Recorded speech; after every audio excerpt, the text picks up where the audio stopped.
Hello, world and universe. Welcome to the Trevor Donald Experience. Manifest your truth.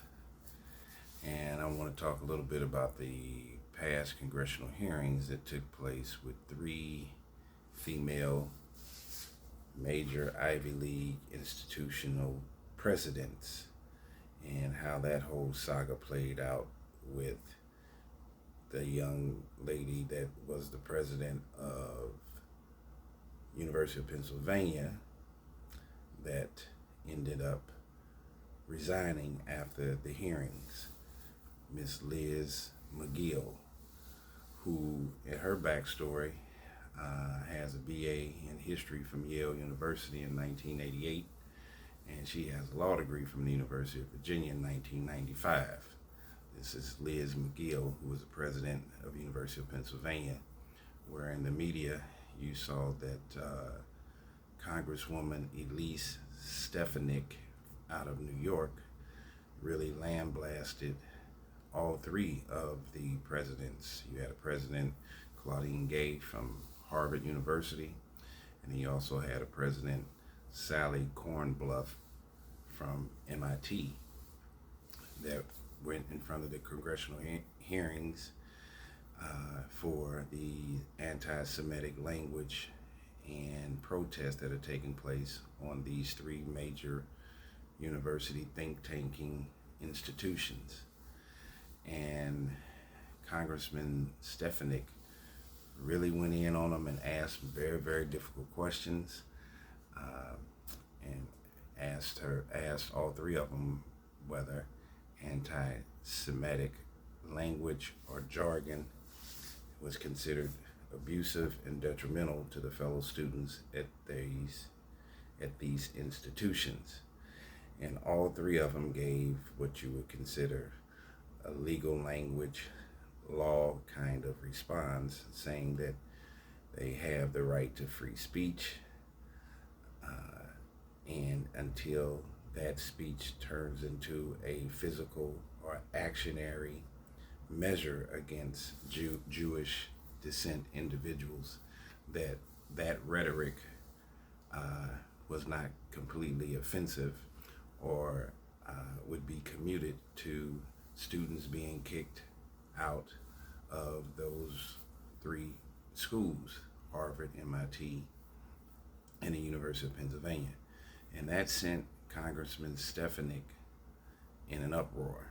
So she kept asking him, does anti-Semitic language warrant abuse and could be appeared to be threatening? And all three of the university presidents gave the response that they didn't feel that it was necessarily completely a threatening situation unless they acted on what they were saying.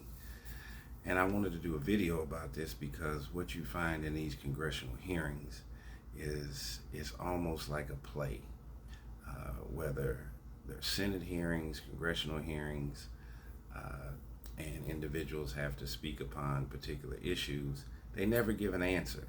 It's always a middle of the road legal response, and these things go on for days and days and days at the taxpayer's expense, and you never get anywhere. Even when they do Supreme Court nominees, they go in front of the Senate and the Congressional Committee.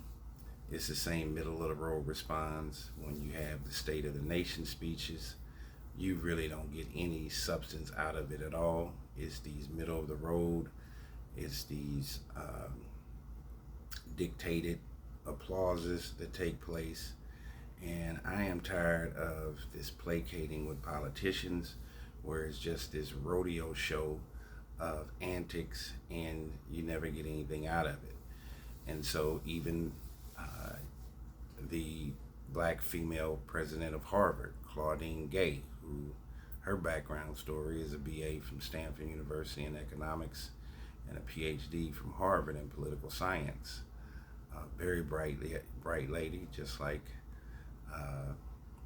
Ms. Liz McGill. She's an attorney. And then you had Sally Kornbluth, who went to Williams College and graduated in 1982 with a BA in political science. And then she has a PhD in molecular oncology from Rockefeller University. So all three of these presidents are well vetted for academia. Evidently, they've been in education and academia for a very long time in order to scale themselves up to become presidents of these major Ivy League institutions. We're talking Harvard, University of Pennsylvania, and MIT, top of the food chain institutions. And by the way, Congressman Stefanik, she's 39 years old from New York. She has a Harvard BA degree in government and a master's of defense in strategic studies from the Naval War College. So all four of these young ladies are extremely bright. And of course, Congresswoman Stefanik is the youngest of the four who was directing these questions to these three presidents. Um, and it was just an unfortunate situation. You can tell the three presidents were very uncomfortable. He never got a forward answer on what the Congresswoman was asking them about anti-Semitic language and how they felt about it, and did it warrant some real strategic and defensive moves to protect the students at these universities. Any anti-Semitic, anti-gay, anti-black, any anti-anything that inhibits the freedoms of the citizens of America are deplorable. But what one needs to look at is there are constitutionalities and there's legal nomenclature that's taking place on how their verbiage was right down the middle of the road. And unfortunately, it backfired on President Liz McGill, who was the president of the University of Pennsylvania, one of the major endowers at the University of Pennsylvania, removed his endowment gift of $100 million if they didn't get rid of her. So the very next day after the outpour and outcry on the responses of these three presidents, the University of Pennsylvania, Liz McGill, stepped down. She still will be a professor at the University of Pennsylvania, but she will not be the president anymore. And now they're calling for the demise and the removal of President Claudine Gay, who's the African American president at Harvard, and they want President Sally Kornbluth to resign. And this is unfortunate. You got three very smart and intellectual women that are the heads of these top institutions. And in today's time, once a group or they get on a rant to go after you, the Me Too movement, Black Lives Matter back in the day, everybody's job and everybody's character can be assassinated at any time and any moment. And with social media and national media, they got those three young ladies who were the presidents of these institutions, they got put into the firing squad. And they're taking Liz McGill down from the University of Pennsylvania, and Miss Claudine Gay, Dr. Claudine Gay, is on the hot seat herself with Dr. Sally Kornbluth. And this is unfortunate. In today's time, as I said to you, anybody can get it at any time.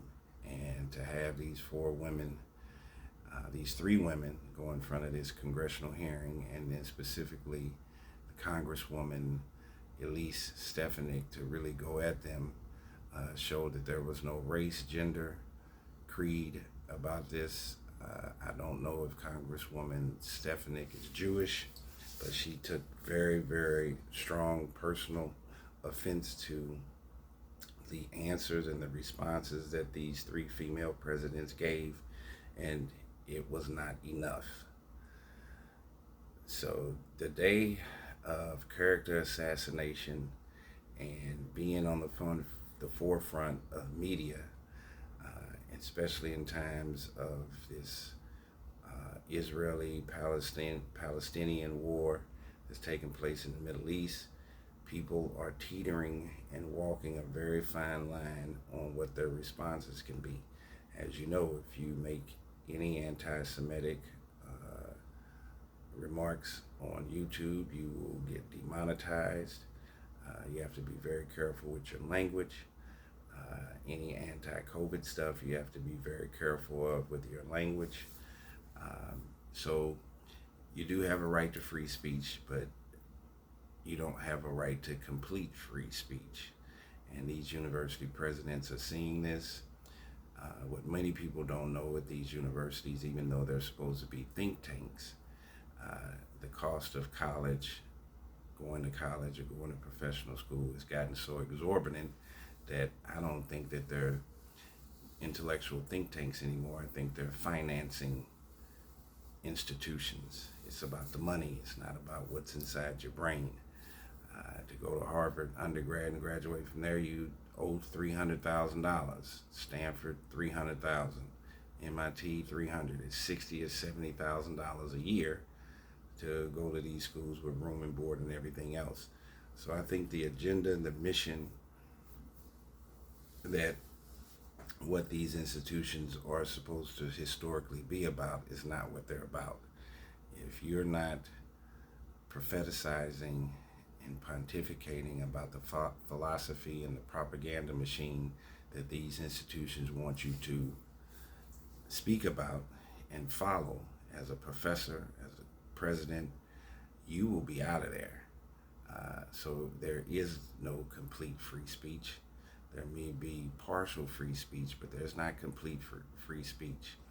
I remember years ago, maybe 15, 18 years ago, Dr. Cornel West, who's one of our bright African-American thinkers, philosophers, and theologians of our time, he left his tenure position at Harvard because he got into it with Larry Summers, who was a part of the Clinton administration. And once he left the Clinton administration, he became the president of Harvard.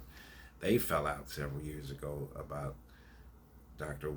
Cornel West's philosophy and his thinking and what he was pontificating about to the public on some of his views about intellectualism, universities, and the social chasm of life for people in general.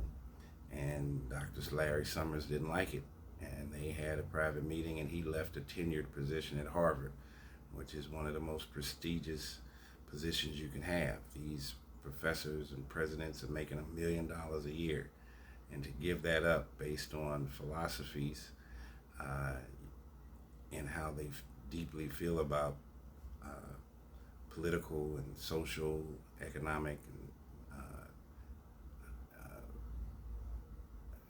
chasm of community spirit on how the world should work, they left.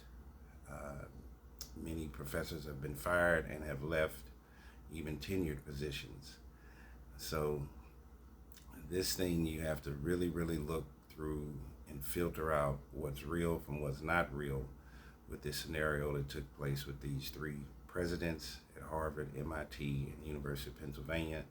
As I said, Miss Liz McGill, who's an attorney, stepped down, and Dr. Claudine Gay gave the exact same response that Miss Liz McGill gave to the Congresswoman when they were asking the questions about anti-Semitic language that was taking place on their campuses. This is very unfortunate. These three young ladies should be looked upon as individuals that young ladies should look up to versus rappers and entertainers. These young ladies, these presidents are at the top of the food chain intellectually and from an institutional standpoint. They're the presidents of the university. It doesn't get any higher than that. And for them to be castigated and to be knocked down based on a middle of a road answer, I don't believe that either one of them are in favor of anti-Semitic language or behaving in an anti-Semitic way, but you're in the middle of the road or in the kind of hot seat to give a very fervent answer one way or the other. They were damned if they do or damned if they didn't. So the American people should take a close look. A lot of it is just charades and parades of fluff, And the key is to never have to sit in front of those congressional or Senate hearings. But you're not going to get very much out of it. And it was a lose-lose for those three presidents. One has stepped down and the other two on the hot seat. And we need to manifest our truth in the right direction. It is about these young people and for them to be in a safe environment on these university campuses. There should not be any hatred or anti anything for any of these students or faculty members, and universities should be a safe haven for all people that are attending and or working there. So this was an unfortunate circumstance. I think these are three very bright women at the top of their game in this academia. But I do want to applaud Congresswoman Stefanik for really giving the hard questions and wanting a very fervent, hard answer. Most of the time in these hearings is all fluff and stuff. And so for this young lady to really put the nail in the coffin for wanting a direct answer, and what the answer she got she didn't like, and voiced her opinion about it, we see the progression that women in corporate America and in academia can move all the way to the top, and that women in politics can also. We have a female vice president, Kamala Harris, who's also an attorney, and let's try to make America a better place. I know that's what their point was when they had the hearings, but I'm not sure that we made any real progress after those Senate hearings, outside of those three presidents not looking very well in the national media and to the overall citizens of America. So take a look at it if you haven't seen it, follow it. Take a look at all four of these young ladies that were involved in this fiasco, so to speak, and let's pray for all people to make America and the rest of the world a better place.